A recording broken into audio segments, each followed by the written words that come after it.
Hey there, everybody. Pete Pardo here from Sea of Tranquility. Welcome to yet another episode of What's Hot with Sea of Tranquility this Wednesday here in July. Yes, we're coming at you hot and heavy with all sorts of album reviews today because I got a ton sitting here waiting to be reviewed. I'm just dying to talk to you about all these things, right? So here we've got a double disc set from Explore Rights Management from the late, great bass player from Soft Machine and all sorts of other Canterbury acts, Hugh Hopper, Jazzloops, and The Stolen Hour, right? So two separate albums here. Jazzloops was released originally, put together in 2001, 2002, and The Stolen Hour is from 2004. Of course, Hugh left us in 2009, I believe it was. And basically what you have here is Hugh on assorted instruments along with many guests, which I'll talk about in just a second. Let's first take a look at this 2 CD set here. We've got a booklet, nice little booklet with some cool information on the albums, as well as basically like a comic book, right? How neat is that? Okay, so on this set here, we've got on Jazzloops, which, like I mentioned, is from 2001, 2002. We've got Hugh Hopper on guitar, bass, keyboards, voice, and samples, along with guests Elton Dean, Steve Franklin, Pierre Olivier Gauvin, Christine Janet, Frank van der Kooj, Didier Malherbe, John Marshall, great John Marshall on drums, Patrick Mayer, Nigel Morris, Simon Picard, Pip Pyle, the great Pip Pyle, Francois Verly, Kim Weinhoff, and Robert Wyatt, right? So bunch of notable people there. The guys in the Canterbury scene definitely stuck together and did lots of stuff with each other. Over on The Stolen Hour, we've got guitar, bass, and rhythm loops by Hugh Hopper with special guests Pierre Olivier Gauvin, John Marshall, Simon Picard, Jan Ponsford, Fran der Kuij, and Robert Wyatt. And again, that was from 2004. So basically, this is not music for everyone. It's not jazz, it's not fusion, it's not quite prog, it's not quite ambient, but yet it has elements of all of that stuff.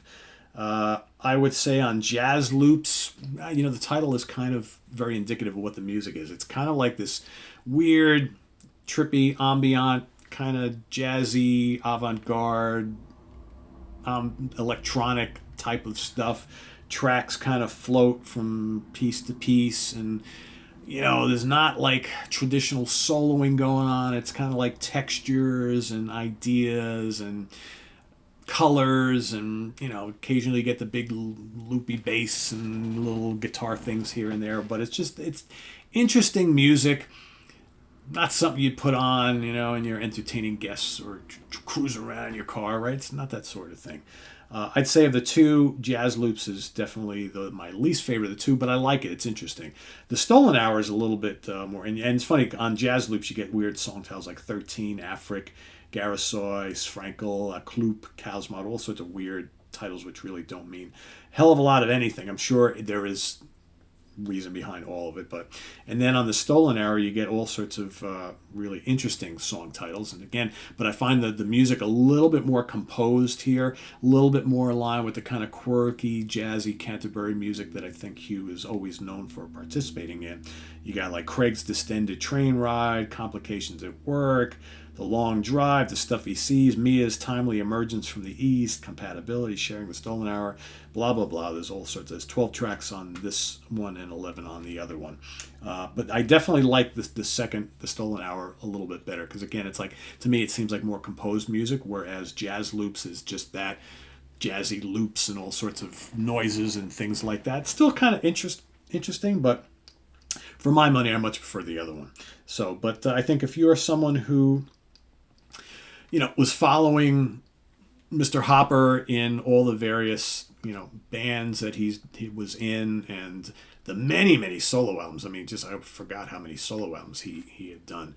But he was on like a lot of those early Soft Machine albums and various other things over the years. You know, he did some stuff with Gilgamesh and Robert Wyatt and Pit Pile and Syd Barrett and Isotope and, you know, Stomu Yamashita and, you know, In Cahoots. And God, I'm looking at like a list of all the stuff that he has done. It's mind-boggling how many albums. David Allen, right? He played with him for a bit. So, I mean, he's done a lot of stuff over the years.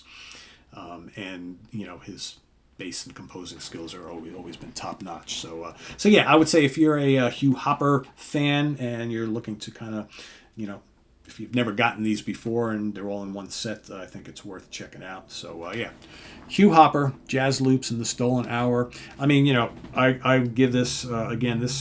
A lot of this is not really my cup of tea per se, but I can appreciate like all that went into it. I would give this a 3.5 out of 5 star. I think if I was going to rate each one of them, Jazzloops is probably a 3 out of 5, and the Stolen Hour is a 4 out of 5. So I'll even go right down the middle, 3.5 for the whole set here. But yeah, there you have it. Hugh Hopper, legendary bass player from the Canterbury scene, of course, many years with Soft Machine. Go check it out. Visit us on the web at www.seatranquility.org. We're on Facebook, we're on YouTube, all together, all the damn time. Please subscribe if you haven't already and click on that notification bell so you get alert of all of our content as it posts. And please do hit the like button before you leave. Also down below, we got the links to our Ko-Fi page for channel donations as well as our merch page. So thanks in advance for all that and all your contributions. And we'll see you soon here. Might have another one for you here today. I don't know. There's lots going on, but I'm trying to crank out as many as I can. So anyway, we'll see you soon. I'm Pete Pardo. Bye-bye.